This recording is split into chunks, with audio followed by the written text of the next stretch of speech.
The morning sun cast long shadows across the silver campus of the Galactic Institute of Xenobiology. Students from 12 different worlds hurried between the crystal towers, their varied forms creating a colorful parade of alien life. Some floated on energy fields, others walked on multiple legs, and a few moved through the air on gossamer wings. Professor Zixthara stood at the front of Lecture Hall 7, her blue crystalline body reflecting the morning light. She was one of the most respected xenobiologists in the galaxy, known for her precise methods and unwavering dedication to scientific protocol. Her students sat in neat rows, each species grouped together according to their atmospheric needs.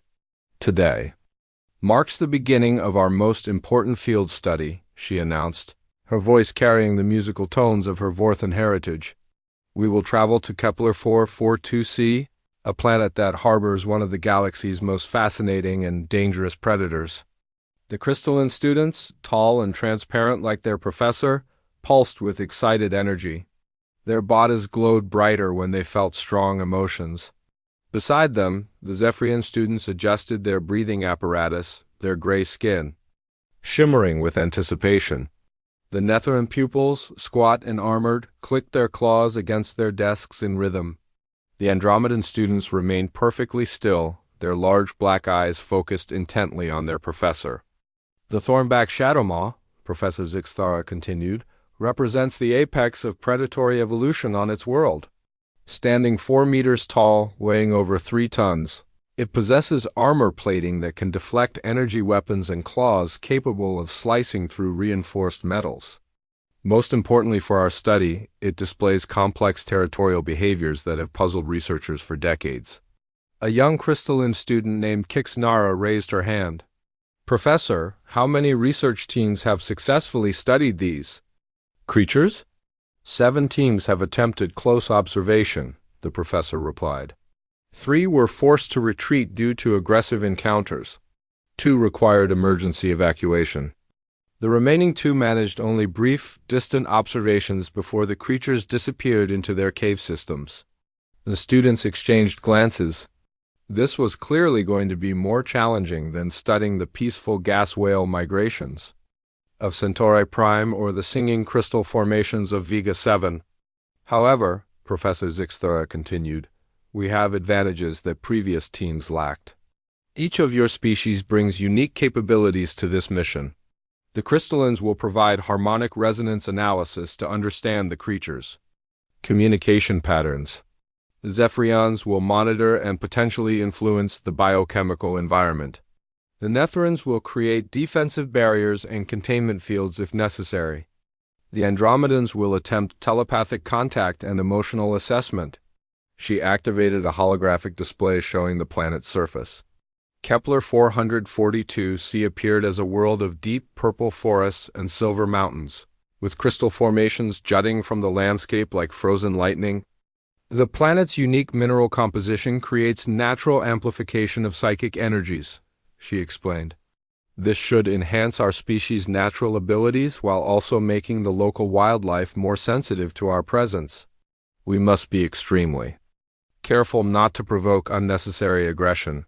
The students spent the next 2 hours reviewing safety protocols, equipment checklists, and emergency procedures.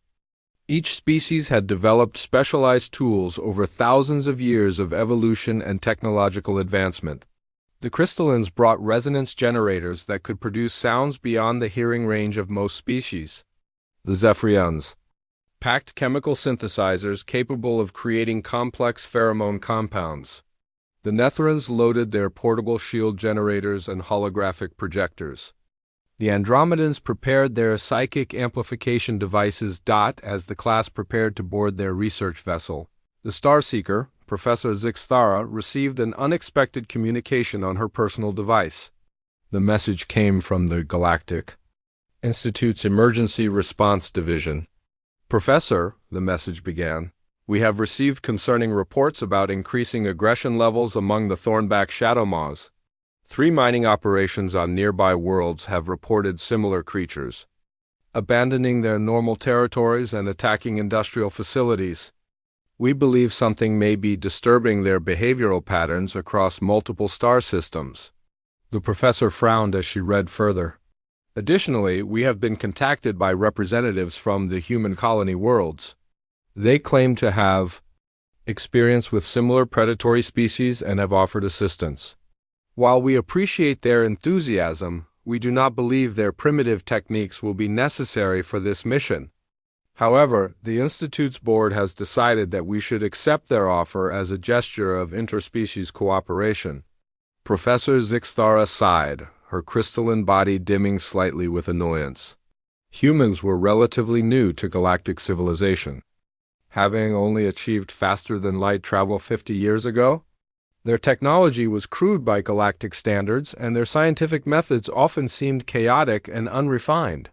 She had read papers by human researchers and found them lacking in proper methodology and theoretical foundation. Still, the Institute's board had made their decision.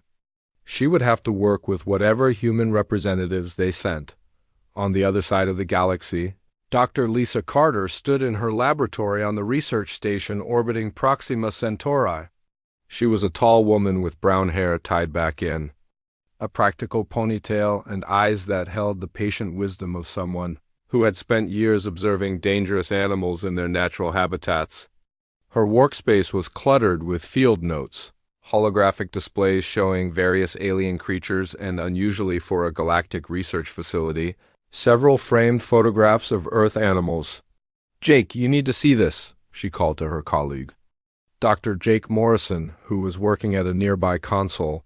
Jake was a solid man in his 40s with weathered hands and the calm demeanor of someone who had grown up around unpredictable animals. His background was unusual for a xenobiologist. He had been raised on a cattle ranch in Montana before deciding to study animal behavior. "What is it?"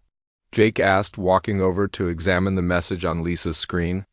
"The Galactic Institute is asking for our help with some kind of predator study," Lisa explained.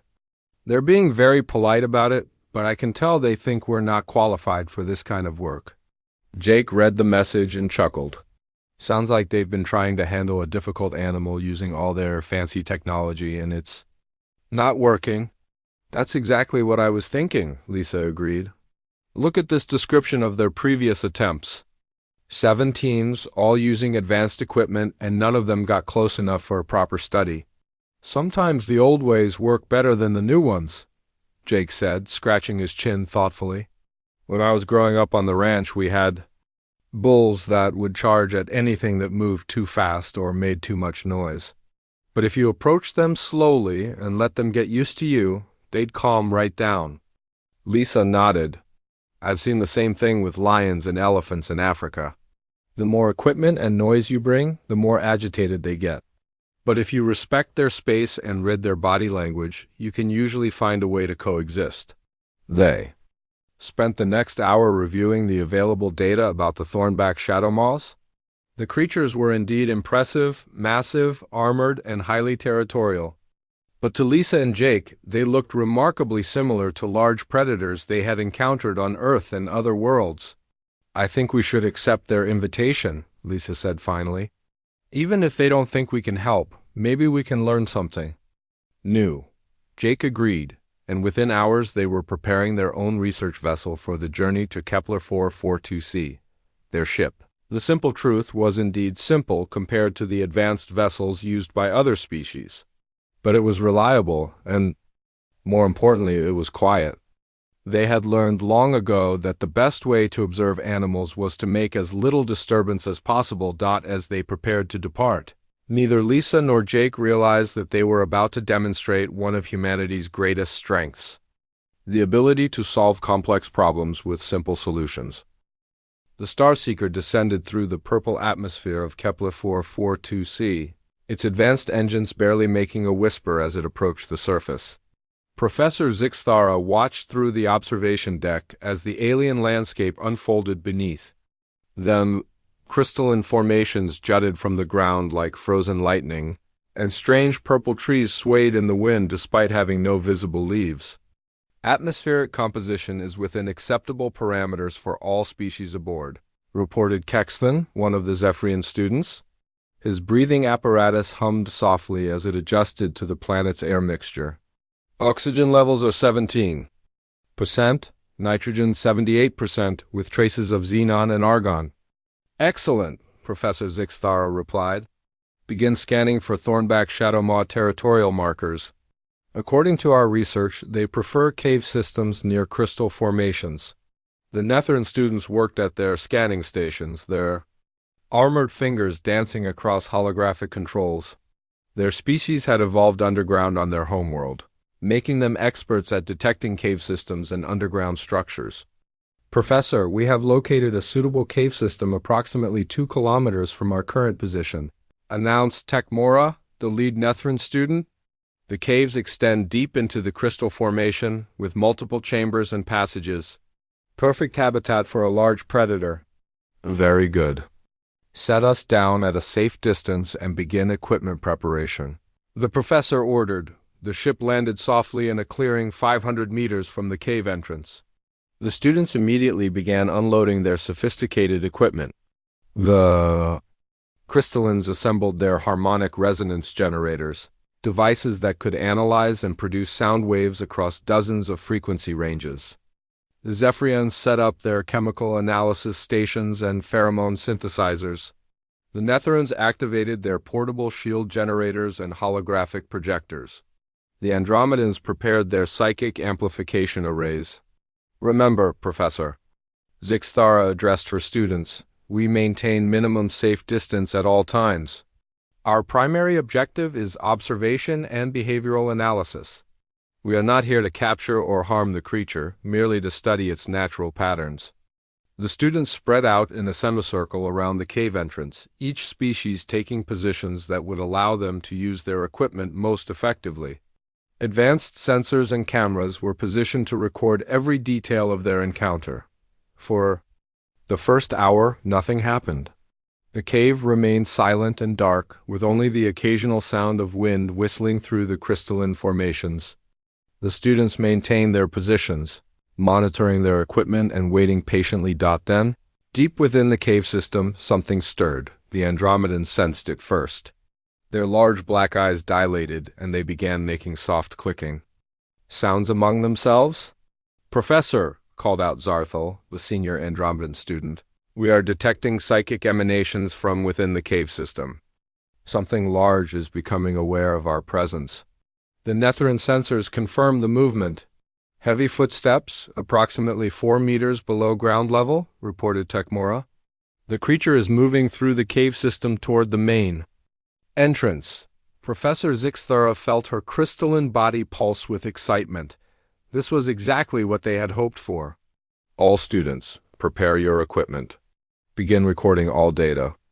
This is our opportunity to observe natural Thornback Shadow Maw behavior.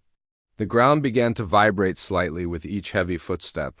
The students could hear the creature moving through the cave, its claws scraping against stone surfaces. Small rocks and dust fell from the cave entrance as something massive approached from within. Then it appeared.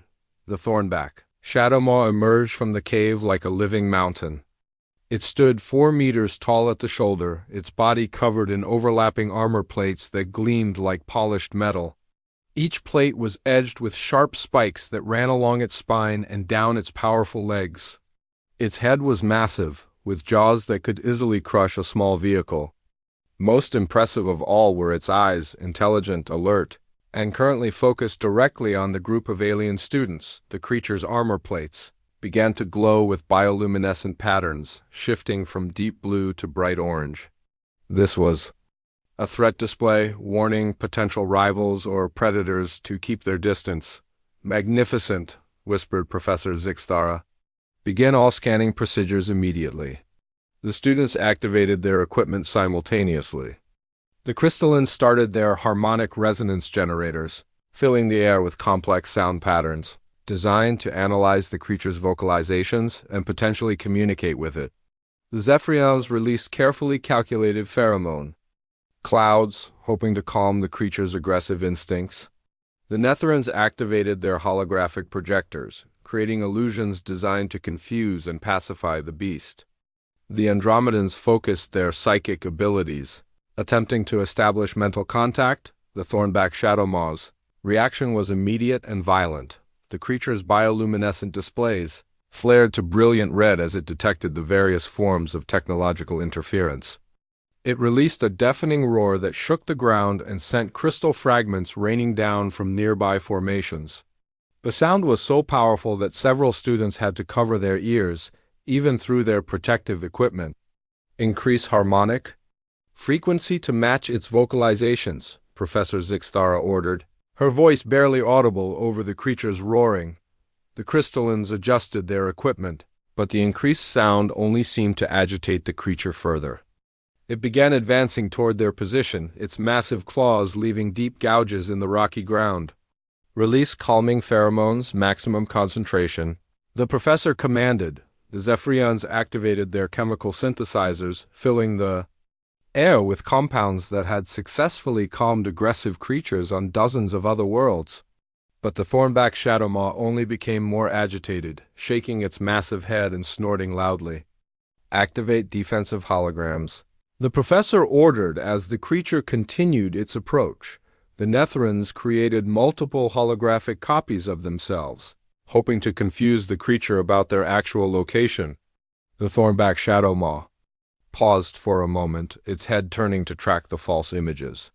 But after a few seconds, it focused on the real students again, apparently able to distinguish between the holograms and living beings. Increase psychic contact attempts, the professor called out. Her voice now strained with worry. The Andromedans concentrated harder, their large eyes glowing with mental effort. They projected thoughts of peace and calm toward the creature, using techniques that had worked with hundreds of other species. But the thornback shadowmaw only roared louder, its bioluminescent displays pulsing with increasing intensity. The creature was now only 200 meters away and closing fast. Its territorial instincts were clearly activated, and it viewed the students as intruders in its domain. Activate emergency shields, Professor Zixthara ordered. The Netherans quickly erected energy barriers around their position, creating a protective dome of crackling blue energy.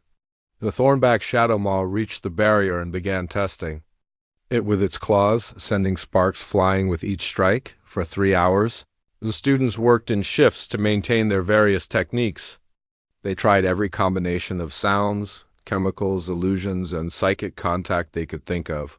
The crystallines modulated their harmonic frequencies across the entire spectrum.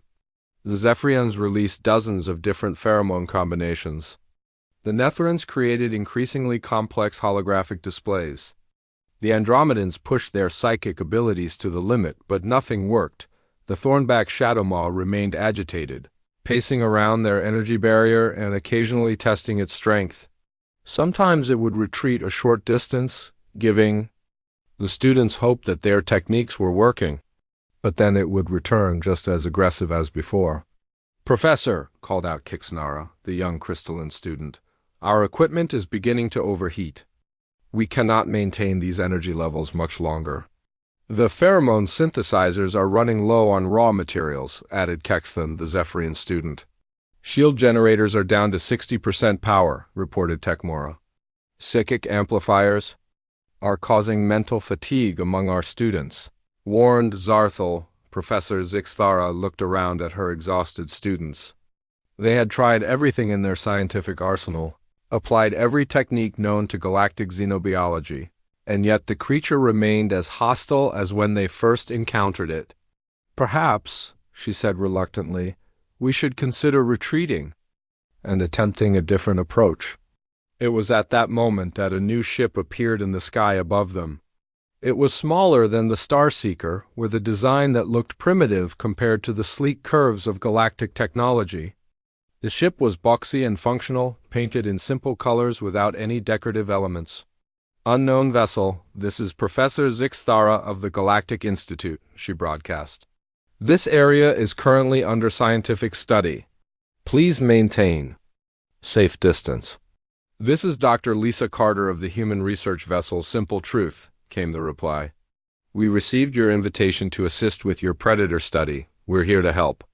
Professor Zixthara sighed, her crystalline body dimming with exhaustion and frustration. The humans had arrived at the worst possible moment. Dr. Lisa Carter stepped down from the Simple Truth and took a deep breath of the alien air. The atmosphere felt clean and crisp, with a slight metallic taste from the crystal formations scattered across the landscape. Beside her, Dr. Jake Morrison stretched his arms and looked around at the purple forest with the calm interest of someone who had seen many strange worlds. "Quite a reception committee," Jake said quietly, nodding toward the massive creature that stood near the alien research camp. The Thornback Shadow Maw was even more impressive in person than in the holographic files they had studied during their journey. Its armor plates caught the light from the planet's twin suns, creating patterns of shadow and reflection across its powerful form. "Look at all that equipment," Lisa observed, watching the alien students frantically adjusting their various devices behind their energy barrier. "No wonder the poor thing is agitated." The two humans walked slowly toward the alien camp, their movements calm and deliberate. They had learned long ago that approaching any dangerous situation with nervous energy or sudden movements was a recipe for disaster. Both carried simple field packs containing basic scientific instruments, water, and emergency supplies. Neither wore any kind of protective armor or carried weapons. Professor Zixtara watched their approach with growing concern. The humans looked completely unprepared for dealing with a creature that had resisted 3 hours of advanced scientific techniques. They seemed almost casual about the danger, as if they were taking a walk in a park instead of approaching one of the galaxy's most dangerous predators. "Dr. Carter," the professor called out through her communication device, "I must strongly advise you to maintain a safe distance. The creature has been extremely aggressive since we began our study. Our energy barriers are the only thing preventing a direct attack." Lisa activated her own communication device, a simple unit that looked primitive compared to the crystalline technology used by the aliens. "We appreciate the warning, Professor. We're just going to observe for a while before we do anything else." "Observe?" Professor Zixtara's voice carried a note of disbelief. "Dr. Carter, we have been observing this creature for 3 hours using the most advanced analysis equipment in the galaxy. Our harmonic resonance generators can detect vocalizations across 47 different frequency ranges. Our chemical synthesizers can produce over 3,000 different pheromone combinations. Our psychic amplifiers can penetrate the mental barriers of virtually any known species." "That's very impressive," Lisa replied politely.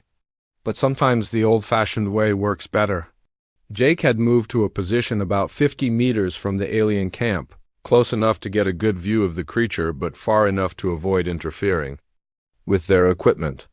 He sat down on a fallen log and pulled out a simple notepad and pencil, tools that looked absurdly primitive compared to the holographic recording devices used by the alien students. "What is he doing?" asked Ixnara, the young crystalline student. Her body pulsed with confusion as she watched Jake settle into a comfortable position. "He appears to be writing," observed Zarthel, the Andromedan student, "with a primitive marking instrument on processed plant matter." The Thornback Shadow Maw had noticed Jake's presence and turned its massive head toward him. The creature's bioluminescent displays flickered from aggressive red to a more neutral orange, as if it was trying to decide whether this new arrival represented a threat.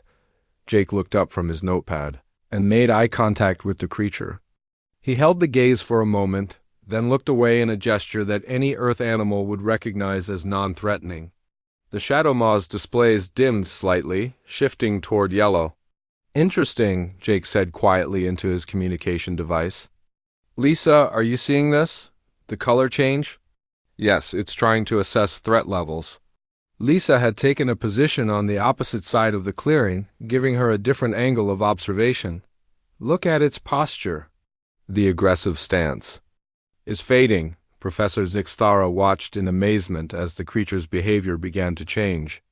The constant roaring had stopped, replaced by softer huffing sounds. The aggressive pacing had slowed to a more relaxed walking pattern. The bioluminescent displays continued to shift toward cooler colors. "How are they doing that?"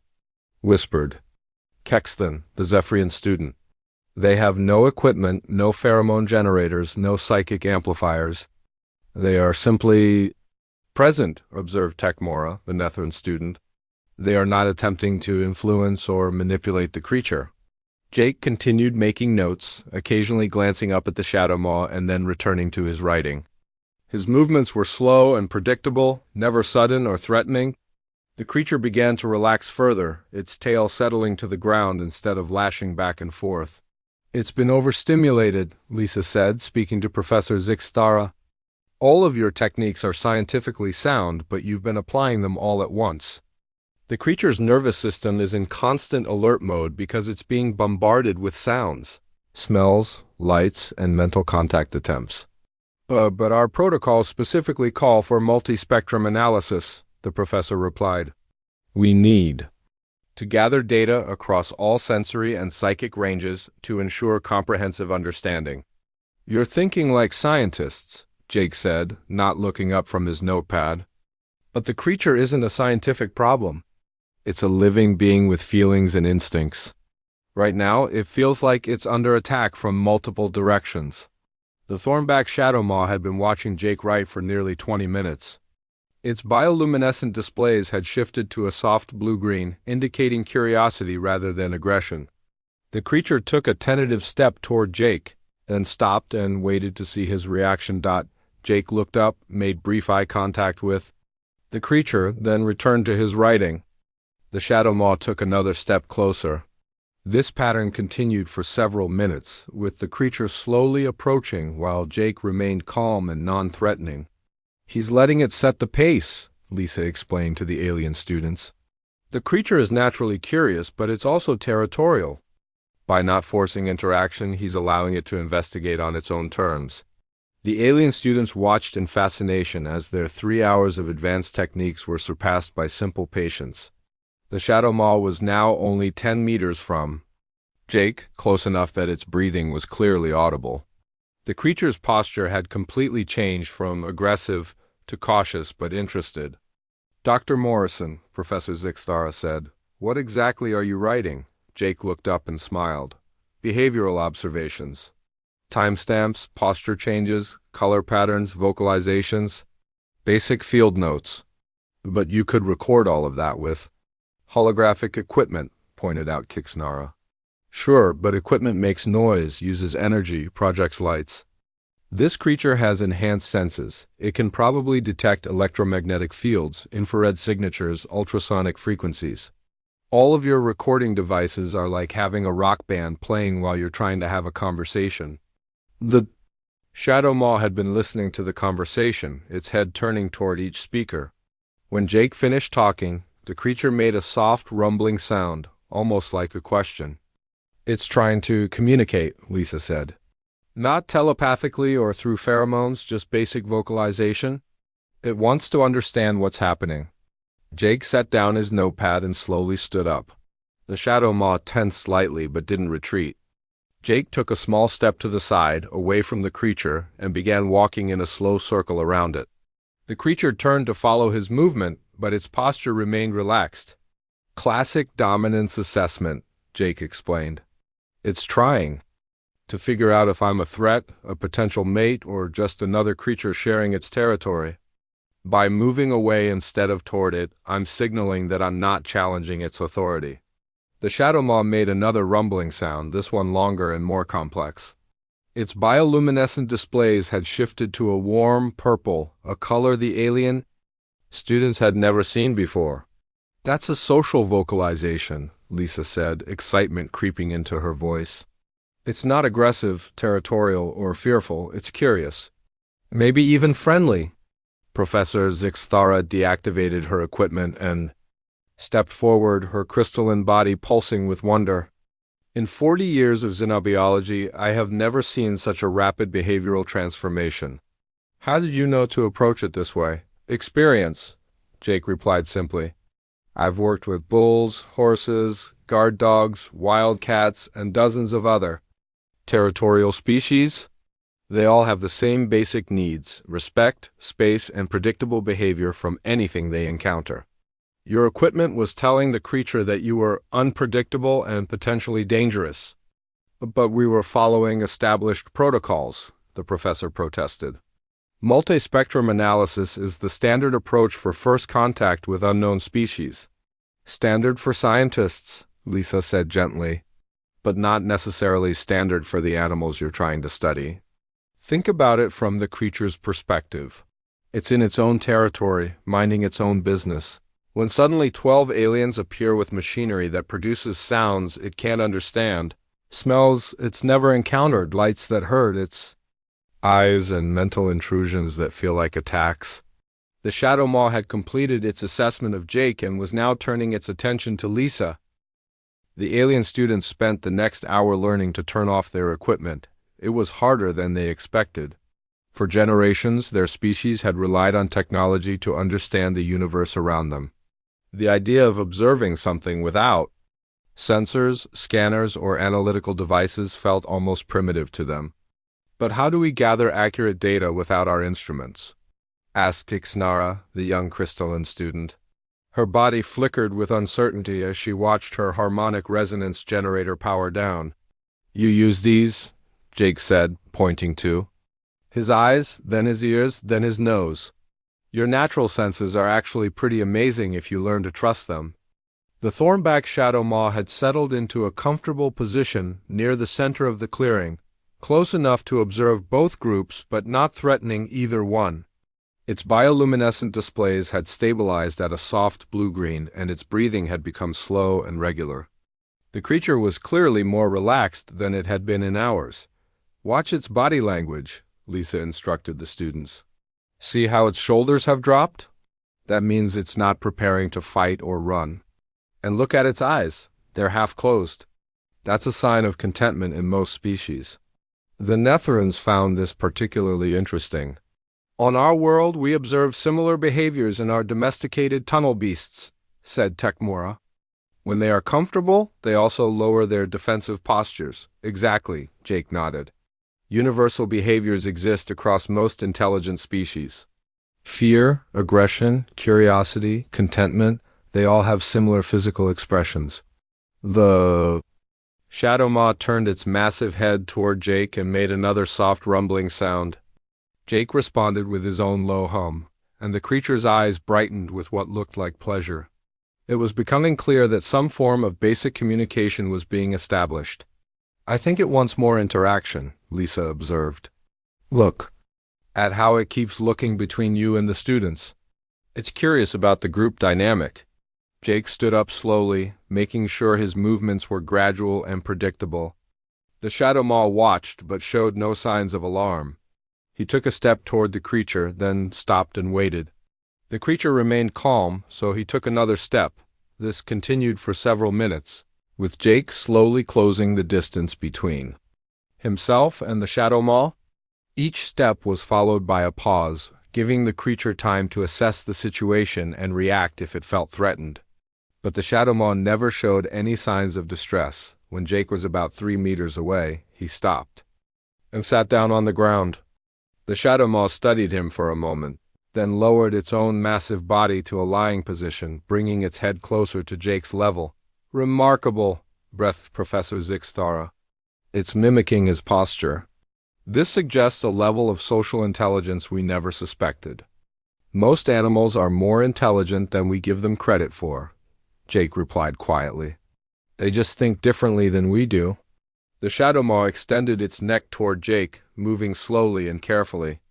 Its massive head came within arm's reach, and Jake could see the details of its armor plating up close. The plates were not simply armor, they were covered with intricate patterns that seemed to shift and change in the light. Those patterns, Lisa said, they're not random. Look how they change when it moves.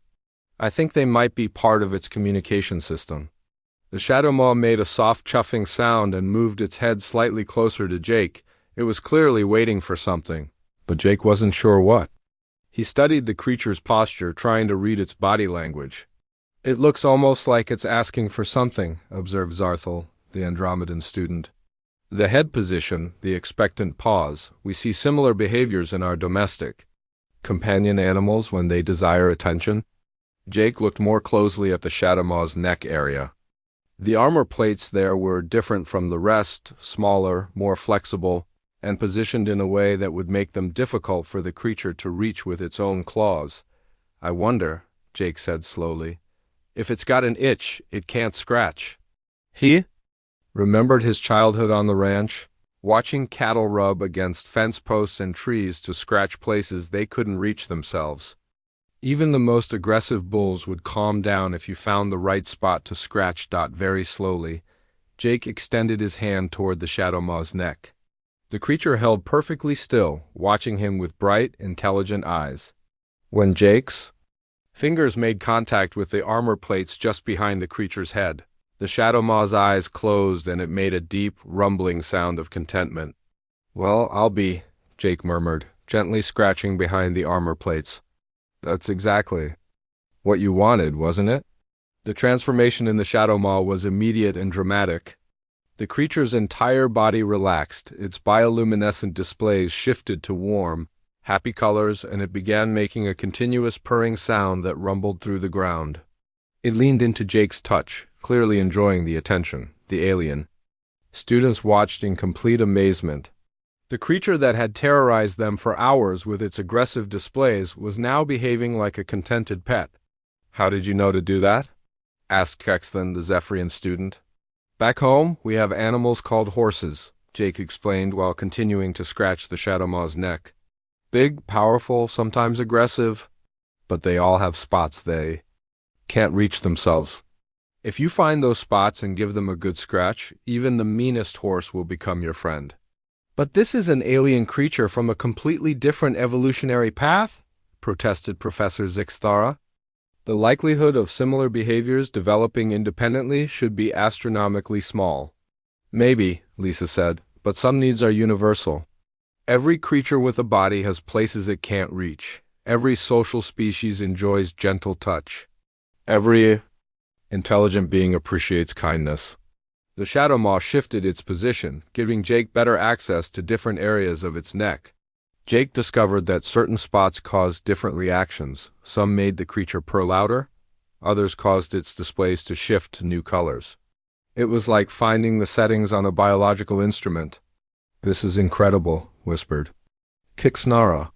"It's displaying emotional states we never knew it was capable of. Look at those color patterns. They're completely outside our recorded spectrum for this species." "Because you never saw it happy before," Jake pointed out. "All your previous encounters were with stressed, frightened, or aggressive individuals. You never had the chance to see its full range of emotional expression." The Shadow Maw turned its head and looked at Lisa, making a soft questioning sound. It was clearly interested in receiving attention from her as well.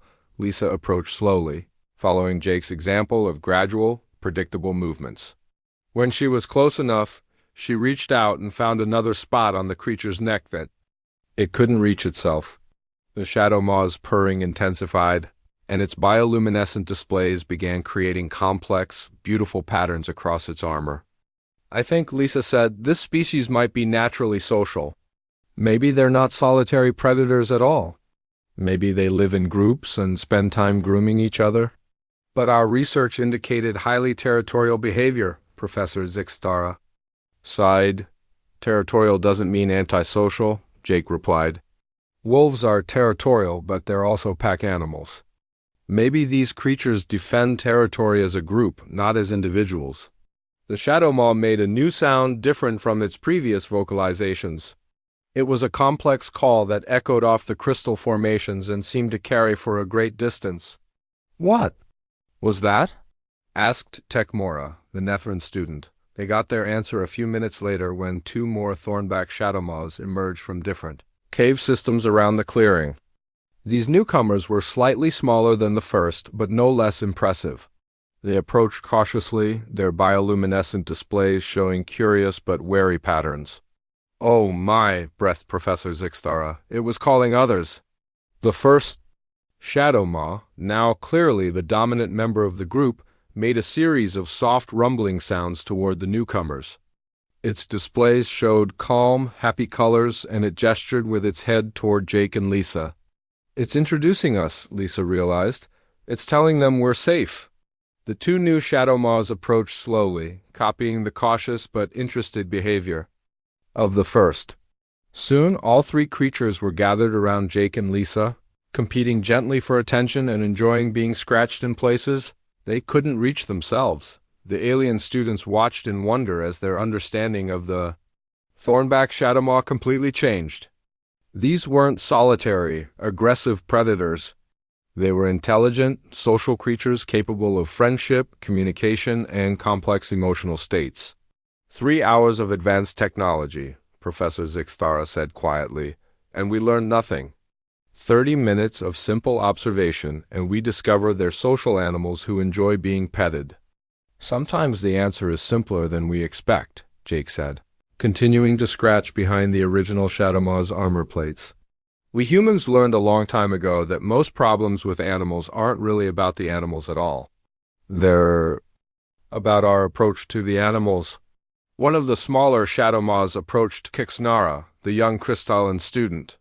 It lowered its head and made a soft, questioning sound. Kixnara looked at Jake and Lisa for guidance.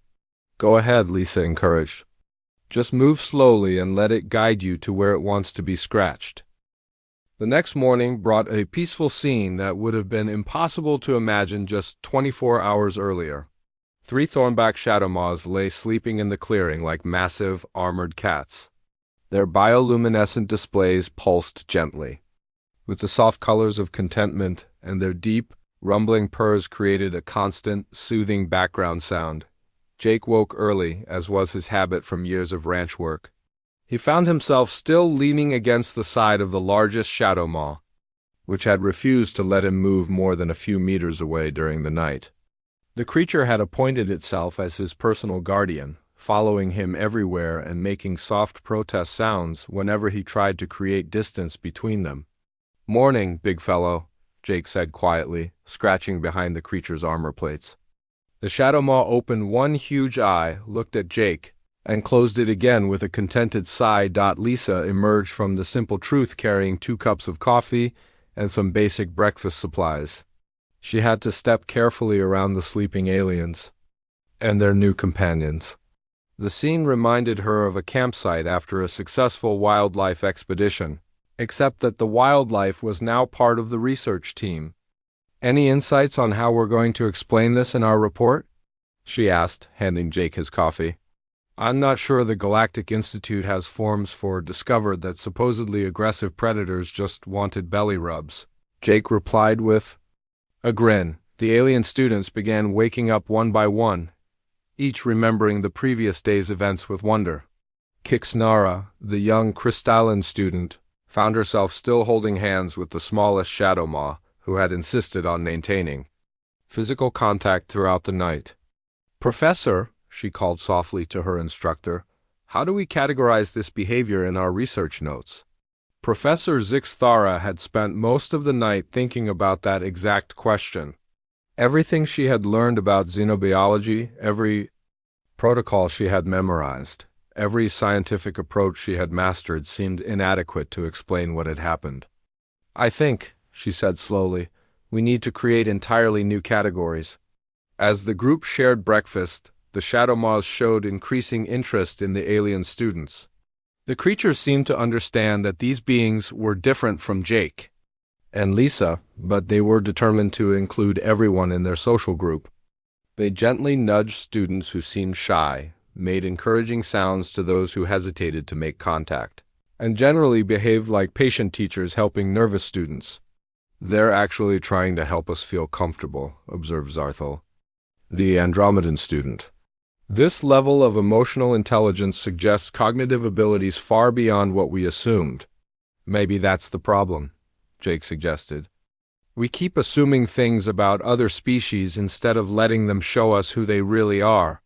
The largest Shadowmaw stood up and walked to the center of the clearing.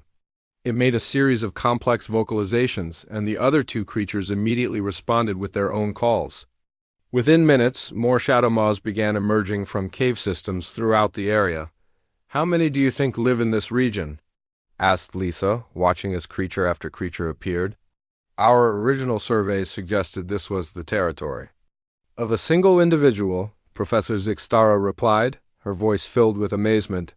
We appear to have been completely wrong.